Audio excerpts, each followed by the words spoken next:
Hello everyone, my name is Jose Fulgencio and this presentation was given at the 2014 Transformative Learning Conference at the University of Central Oklahoma in Edmond, Oklahoma.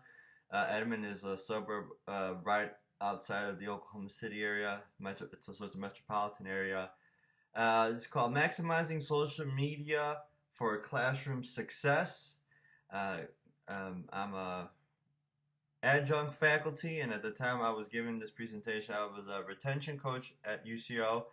I got my graduate degrees from Oklahoma State University in 2012 and 2013. One in a master's in political science and a master's in entrepreneurship. Originally, I am from Chicago, where I graduated from Northeastern Illinois University. And I have a deep passion for educational technology. I deep passion for it. I think it's the way of the future, especially when it comes to social media in the classroom. It is the way of the future. It's one way to connect with this new incoming millennial generation, the generation after them who are coming to the educational system, being tech savvy in terms of being on the smartphones, being on the tablets, and the computer constantly, social media. They know how to use these tools, but I want to, explore the ways to kind of use those tools effectively in the classroom, right? So in this presentation, we're going to start off with defining who are the millennials, who are these students that are coming into the college campuses now, and of course the classroom tools that one can use when it comes to social media and such to use it effectively, of course, in the classroom. And the research that has been done, some of the research that has been done of social media or basically media technology in the classroom. It's very important to know that although social media is a very powerful tool, we can't escape it. Whether we love it or hate it, right? Social media is here to stay and it's only going to expand more, right? Private companies and universities are heavily using social media, right? Universities use social media to kind of advertise itself, show off their campus, show off what they're doing, bringing out news, recruiting students, basically, kind of. Companies, of course, private companies use social media consistently on their commercials, trying to market their products. Artists, music artists and such, use social media heavily. I mean, everybody's using social media, right? Startup companies or whatever. So let's use those tools in the classroom setting to keep students, paying attention and such, right?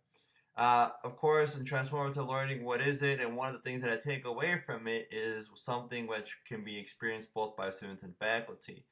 That's one thing that has, and that's one way that I feel teaching is about. Of course, I also teach the collegiate level, is that when I teach, I just don't want to feel the experience. I want the students to also get engaged in the classroom. I want the students to engage in the knowledge of learning the material so that they can apply it to their everyday life, right? For example, I teach American government, the basic fundamentals of American government, the 101 class, and I don't expect my students, for example, to be experts in American government, right? Because you can take a whole, you can major in it, political science.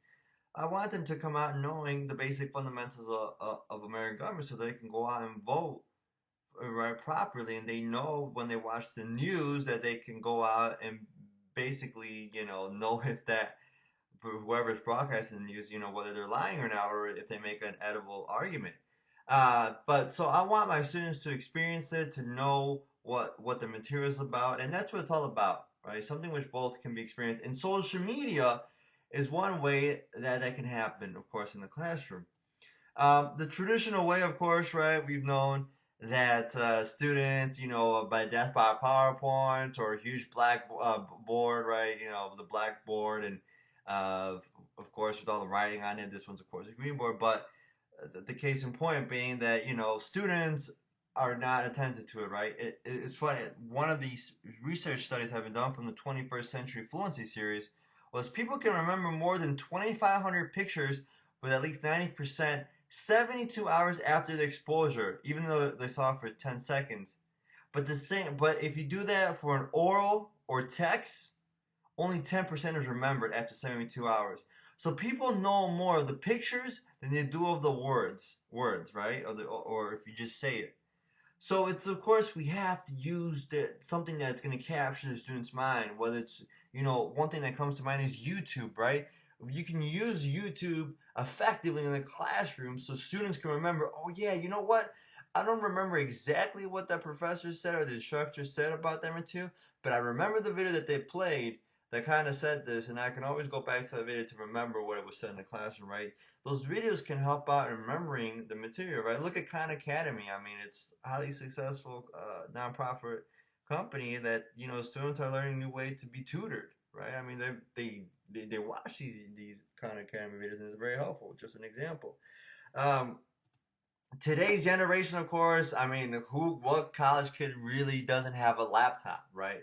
Or if they don't have a laptop, they can easily have access to it. I mean, many college campuses and probably possibly even your campus, right? Students can go on and rent the laptop for the day or for a few hours, right? They can go and rent one for and even some college campuses are even requiring students to have a laptop already, right? Or tablets, right? Now tablets are making a big thing, and some universities, right, you need a tablet, or some classes it's required to have a tablet. So, and this is not at the collegiate level. Now at the K through 12 schools, students are using it now so technology, right? So these kids, especially now, students today in the K and 12 system who are using technology, they're going to expect to use it in the college setting, right? So and of course we're bringing in social media too, right? I like Sir Ken Robinson in his 2006 book School's Co-Creativity. He says today's generation has integrated web-based technology into their daily lives, right? So students who are consistently using social media, consistently using technology in everyday life, not just in a classroom but in their life, it's with them. So might as well utilize it. So of course, millennials, known. Funny thing, in the advocates for youth website, this is where this little diagram comes. The millennial generation is known as the latest narcissist, me generation. They're net addicted. They download and upload. They need for speed. They learn visually. They lack long attention span when it comes to lectures. They want entertainment. They want play in their work, education, and social life. I mean, do me a favor. When you're on your college campus, just go to your library on campus and pretend you're looking for a book or something, and just walk around and see the students on their laptops. Most of the time, they're watching a video or on YouTube, right? You will see most over 50% of them where they should be studying, and they probably are studying, but they're taking a little study break. They're on YouTube most of the time or online, right? Go on to it. I mean, don't go over and hover over the student and stare at them because you'll probably get called by the campus police or something, harassing someone. But just walk around, you see, it's just fascinating how many people are on YouTube consistently, right? They're always online, right? And that's how they learn too. It's amazing how, to me, a student can be studying at the same time listening to like heavy music and watching a movie, right? I don't know how they learn, but some of them do it, right? So this millennial generation, the generation asks them, they want the need for speed. They want to learn visually. They want to see with their own eyes, right? And you can't if you can easily lose their attention, right? A millennial student, you can easily lose their attention. Um, they're very digital natives. They use internet daily. They're constantly texting. I mean, I bet you for those of you who teach, how many times they tell your students to don't text in the classroom, or remind them, hey, you can't text in the classroom. Television, social networking profiles, internet is a new, main source of news. An average student spends an average of 3.5 hours online per day. They write 50 pages of emails and read about 2,300 websites and about 1,281 Facebook profiles within a semester, right? So they grew up in a constant connecting through texting, email, and microblogging for the digital generation, right? So advocate for youth, put that out. So just imagine one semester how much they have capability of obtaining information, right? This chart I'll grade from 21st Century Fluency Series. Digital learners, they prefer learning in time. But many educators, though, prefer the old school, right? They're like, well, no, we have to do death by PowerPoint. Text is better than pictures or YouTube. I don't want to do that, so the educators, the old school, I don't want to say old school, but the educators have been there for 30, 40 years maybe. They may not be as much integrated with the social media as possibly the new style of educators coming in, or the educators that are integrating social media are going to be more open to what digital learners prefer. So in the classroom, right? And one thing about social media, so bringing in social media, there's actually a professor from Boston University at the time that I gave the presentation, Dr. Adil Najam, sorry if I said that wrong, um, actually said you can cite Twitter on your academic papers, right? And at first I was like amazed. I was like, you know what? He kind of does have a point, the professor. Because, for example, for myself, I literally get the most of my news that I get is from Twitter, right? That's where I get my news from because I rarely watch TV. I'm not on TV much, and of course that's where I get my news. And it's funny because you get the news faster on Twitter than you may get on television. And students may get their information from there. And of course, I actually, one of my classes, I said, you know what? You're allowed to use, if you get a good, legit resource or a news item and you want to use it in your papers, go ahead and cite it. And I told them, but of course, let me see tweet me that, tweet me tweet me it, because I use Twitter in my classroom. I said, tweet me it and see it, and I will make the judgment call whether it is a legit resource, right? Some Joe Schmo tweeted out something on the news and it's not credible. Of course, I'm not going to let them use it in the classroom. But of course, if it's like from a credible source such as CNN or BCC, the BCC or some legit resource, then of course I'm going to let them cite.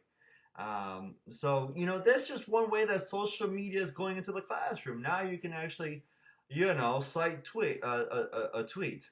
So it's really neat that it's such. And the professor says that Twitter can be a rich platform for both academics and business to explore public opinion on topics, gain news on the ground, and check for updates on a situation quickly. Right? In Twitter is no, I mean it's such a quick way to get news. Honestly, it is one of the quickest way to get news globally. Right? You can get information globally just on Twitter.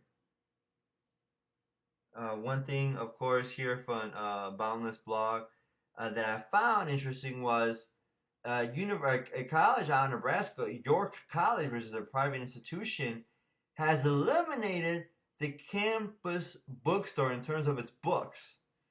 They're completely going digital, right? They're using Wikibooks and of course, digital books and textbooks. Everything is digital. The textbooks, the hardcover books are basically gone.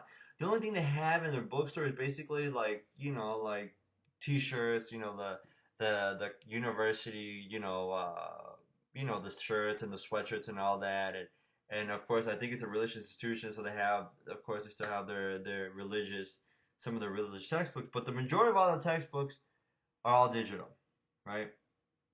And of course you can see here 61 prefer study with digital quizzes. 92% prefer digital research options to print resources. And of course, now many universities have put, instead of the regular hardbound textbooks, have gone to digital textbooks, which are cheaper for the most part for students.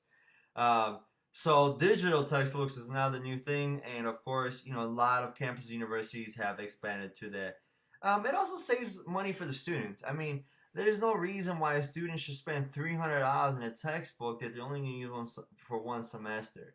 Why not just get the digital text version for them? It's much more cheaper. They save money. College is getting more expensive anyway. Might as well save them a couple bucks on textbooks, right? Especially if they're only using it for one semester. One source that I use, of course, and then I mentioned this, Twitter. I use Twitter as a social media aspect in the classroom, right? Of course, Twitter is a microblogging tool that allows you to aggregate other Twitter feeds and manage your feeds in posts of 140 characters. Now, Twitter is a great tool, social media tool to use if you use it effectively and you know your market. For example, I first started teaching at Oklahoma State University in Stillwater. At that time, I used Twitter as a way to kind of inform my students about updates in the classroom, update them on when quizzes would be out, exams, and other news that I have for them. And in a way, in a sense, it kind of eliminated a little bit of email junk that I would get. Not junk, but in terms of emails I would get from my students. It worked wonderfully. Now, I told my students that all my tweets are my own tweets and that please don't get offended if I send any tweets. I really never really sent anything offensive, but I said they're my own tweets. And I said, you can tweet me if it's but if it's private information, email me, right? So if I your grade or anything, don't tweet that out to me. And I said, if you tweet me, know that it's out for the whole world to see. And it worked effectively, right? It worked awesome, right? Because at Stillwater, of course, it's a typical college campus, 18 and 19-year-old students, typical age for the students of Big 12 university. Now, when I used that same tool when I went to go teach at the Oklahoma City campus, which is a community college in the Oklahoma State system, it didn't work so well. I think I only got 1 or 2 tweets through the entire semester, right? Because the typical average age students was about 27 and above on that campus. The students that had majority, over 95% of the students were working adults, right? So they came to class right after work, after the 9 to 5 job. They're like, listen, I don't have time for this mumbo jumbo. I just want to take this class. I need to pass this class so I can graduate and go on with my life. They really didn't want to interact much. So this Twitter did not work effectively in that setting. It worked great in Stillwater, but not so much in the Oklahoma City campus. So know to use Twitter. If you're going to use social media such as Twitter, know your market, right? Know who your audience is, right? Know it and try it out and do it from the beginning. Don't wait until the very end of the semester. It's like, oh yeah, all of a sudden I'm going to use Twitter. No, if you're going to use Twitter or any social media tool, use it from the very beginning and let the students know from the very beginning. Also, if you can use a hashtag for your class, like for example, I had this for the Oklahoma City campus. Try it out first and see if nobody else is using the hashtag. Last thing you want is to use a hashtag that someone already is using, so you don't want your students being confused.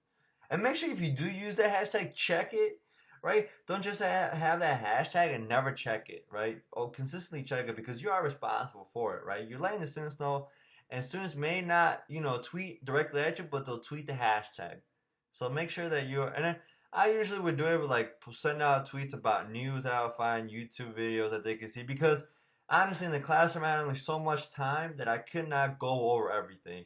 So sometimes if I find something entertaining or something, I would tweet it out. Of course, students who do not use Twitter, I would still send an email. So it's not like I completely did not send emails. I would still send occasional emails, but it reduced the clutter in terms of students had simple questions about something. And the ones who use Twitter would not email me; they would just Twitter me, and it would just be more, it would reduce my email a bit. But know who your market is, know your student body to see if Twitter, and if Twitter doesn't work for your classroom, that's fine. Hey, what? There's still some other social media tools that may work. One is Google Plus. Google Plus worked awesome, of course, it's awesome Stillwater. And Google Plus is basically Hangouts on air. They're interactive conversations around the world. Broadcasts can be invited to a group or live worldwide using YouTube. Google Plus, of course, you have it if you have a Gmail account. You can only have it if you have a Gmail account.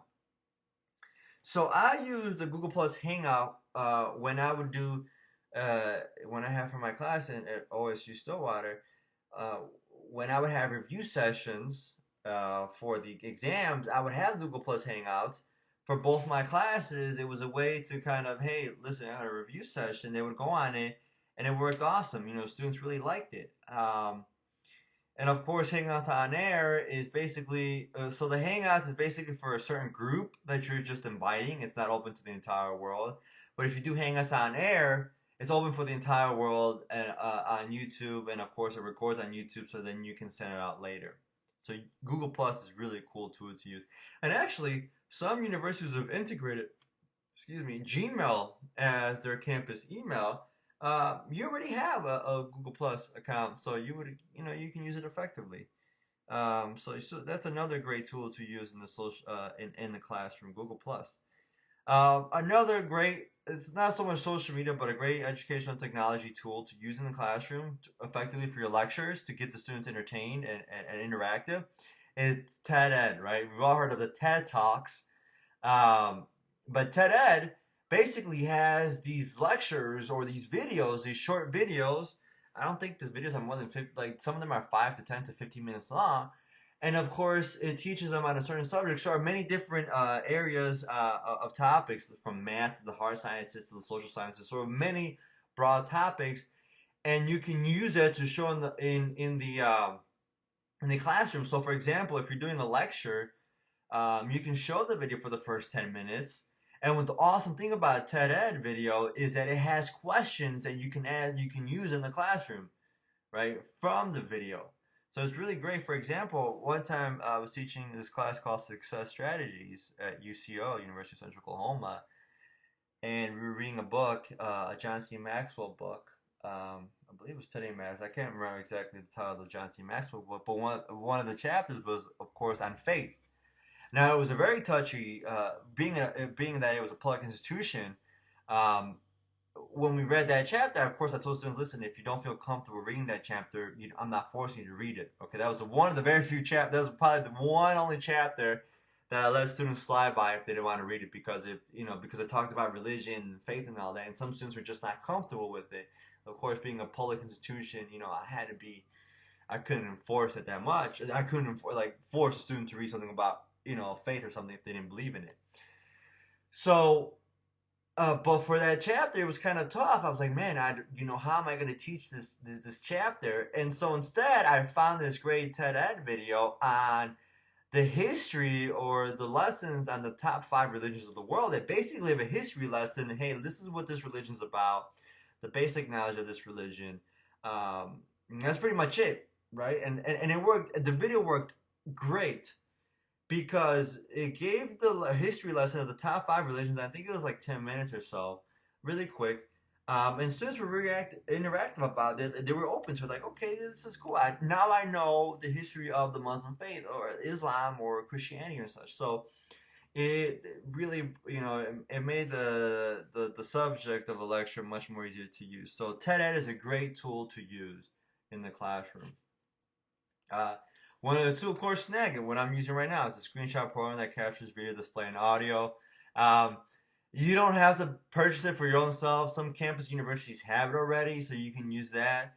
Of course, if you're using it for school purposes, or you can purchase your own of it, and it's not that tremendously expensive to use. Of course, YouTube, right? One of the most famous social media tools out there, YouTube, right? It's basically used to grab the student's attention. Now, if you're going to show a YouTube video, watch it yourself first and think about it. Is it being used effectively in my classroom? Does it bring the message of the class material to the class? You just don't want to show a YouTube video just to show a YouTube video. It has to have a purpose in the classroom. It has to have a purpose with the lecture, right? So YouTube videos that I showed, were related to the class material, and students loved it because they're like, man, I want to watch a YouTube video because it puts theory into practice, right? I'm reading about all these things, but now I want to see it in action, right? So YouTube is great to use it. And Robert and Pierre, 2013, using YouTube in the class for the next generation for students. They talk about how it's being used great. And of course, Burke, 2009, talks about multimedia teaching with video clips, TV, movies, YouTube, and MTVU in the college classroom. Right. So there have been studies right here is the research that shows how you can use YouTube and YouTube and movies and videos effectively in the classroom. Right. And I say effectively, like I said, you just can't show a YouTube video just to show a YouTube video. There has to be a purpose for it, to every YouTube video. And the students will see it too, right? If you put a YouTube video that has nothing to do with the class and it's not entertaining, students will doze off. They'll be like, what the heck am I watching this video for, right? And I also use YouTube videos for my discussion boards because, like, again, I put the discussion board question, I put a video that relates to the question, and students are more engaged into answering the question effectively, right? And of course, YouTube works across the board for all ages, right? Um, so it works effectively for all ages, but of course, know your audience. If you're using a YouTube video, know who your audience is, right? And if it may deem a little inappropriate, not inappropriate, but a little offensive to some people, make sure you're fully warned. Like I remember, for example, I showed this video clip um, to highlight my point about a subject we were talking about in the class, and it was a movie, 5 Days of War. Probably not a really good video to show, but I learned from my mistakes and such. But the video was very gory in terms of war violence, and I warned the students ahead of time, hey, listen, this video has a lot of war violence, and of course, if you leave the class because you just can't handle it, that's fine. And I actually had one or two students leave the class, but my point in case being, use it effectively. Just don't show it to show it. Use it effectively for your class, right? And of course, it works great for undergraduates. Who knows? It may work for graduate students or not. It just depends. You have to know your audience, right? And the research in the field, Moran, Seaman, and T.G. Kane in 2011, faculty are well aware of social media, right? Faculty are aware of it. You see less than 5 years, a faculty have been teaching less than 5 years in the course 20 plus. Everybody really knows the Facebook, the YouTube, the Twitter, MySpace and such. SlideShare, not many know it. Flickr, LinkedIn, the wikis. Everybody knows the top three: Facebook, YouTube, and Twitter, right? They know about it. But the faculty believe that social media sites have a place within their courses. 64% use it in class. This was a research done, of course, by Moore, Seaman, and T.D. Kane. So it was a study done, and I'll show the methodology later on of who they surveyed and such, how they came up with this survey.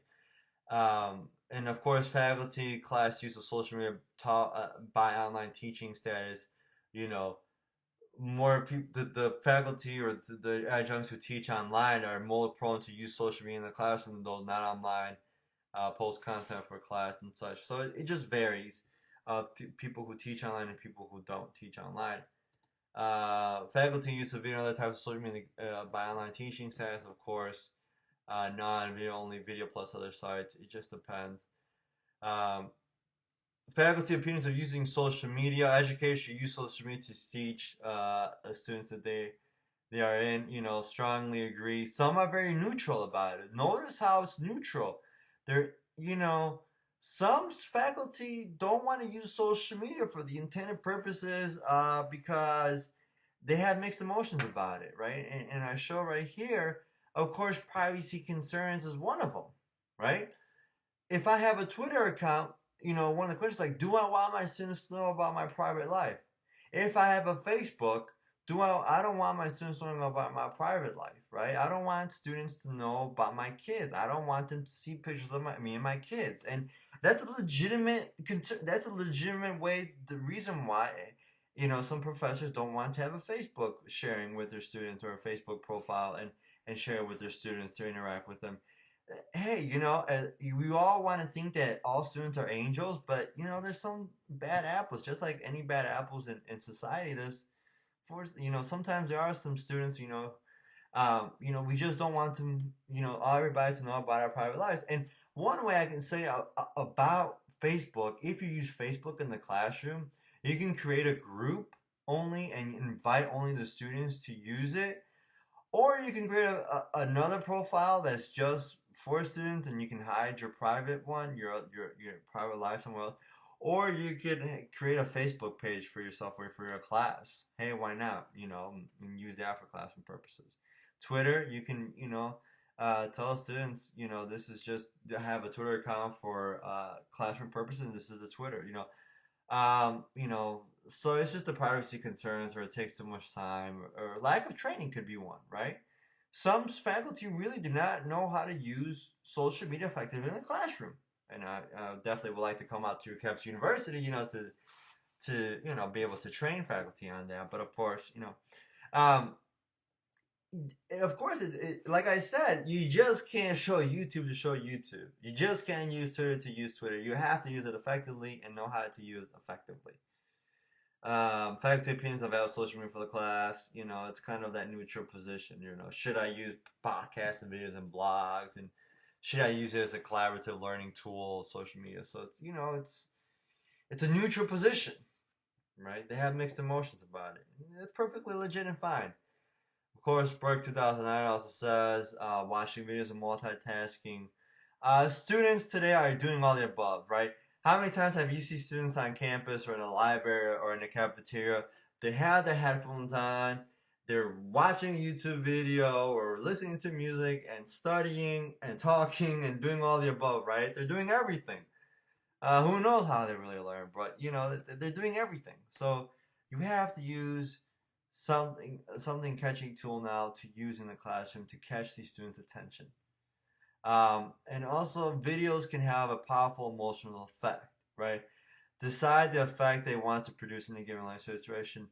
No, make sure that if you show a video, if you show a YouTube video a clip, make sure that it's effective and it has something powerful to show in the class. Something that relates to the class or the subject matter. Just don't show to show. Know what it's for. Because it may backfire on you. If you think you show a YouTube clip just to show a YouTube clip and it's offensive to some people, it will backfire. So be careful. Like I said, one size does not fit all, right? Don't throw technology into the classroom and hopefully good things. Cut back on lecturing, make sure that you use it effectively, know what tools to use. And if it doesn't work, it doesn't work, right? Just try it and see what happens, right? Just some potential setbacks. Students with disabilities, right? If you use a YouTube video and you have a student who's deaf, make sure you do your best to see if the video has, the text on it to give to the student, or work with the disabilities office to see what can be done. So make sure that you also realize that there are students with disabilities, that to make sure you make the proper accommodations if you're going to use social media or YouTube in the classroom. Um, Also know the copyright issues. For example, one of the campuses that I teach, for the online, one of the main department head, the professor, uh, does the online videos for the class, and they're broadcasted through a private corporation. I don't want to put the name out there, but it's broadcasted by one of these major cable companies. But because it's broadcasted through a private company, the professor cannot embed YouTube videos on the lectures because it's broadcast through a private company. Thus, there's copyright issues. There's credit. You can't.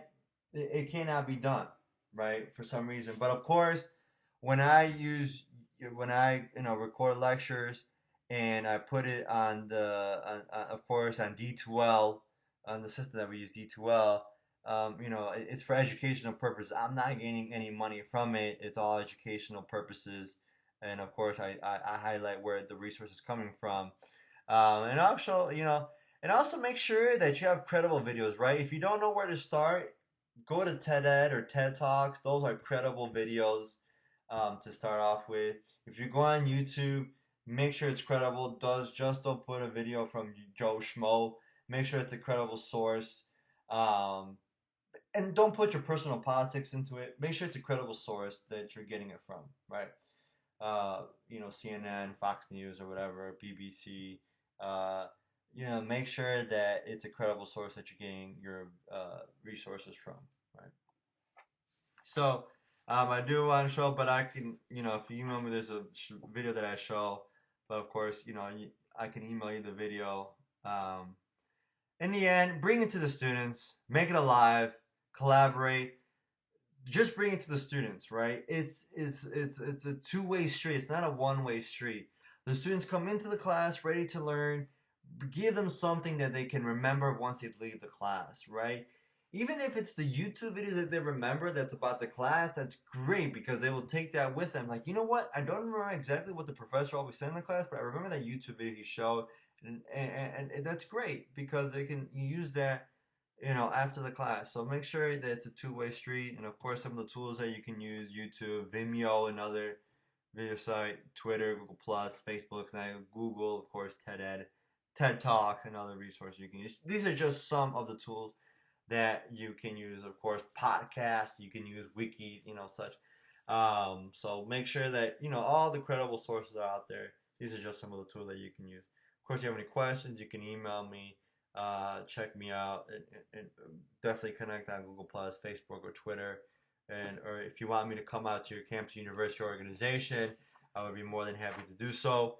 These are some of the resources that we use the 21st Century Fluency Series, Growing Up Digital, Teaching Generation M, and of course EdTech Magazine from the February and March 2014 editions. And of course the methodology and sample that was used from some of the research that I showed you guys earlier. They're all, they sent a market data of almost almost a million, and only about 1,920 responded. So it was a big data, and you only about 2,000 respondents. So and I thank you guys, and this was the presentation was given. And of course, if you want me to come out to your campus or organization, university, just send me an email, shoot me, get in contact with me. I'd be more than happy to provide some training or to provide a lecture talk specifically for your campus or organization. Thank you.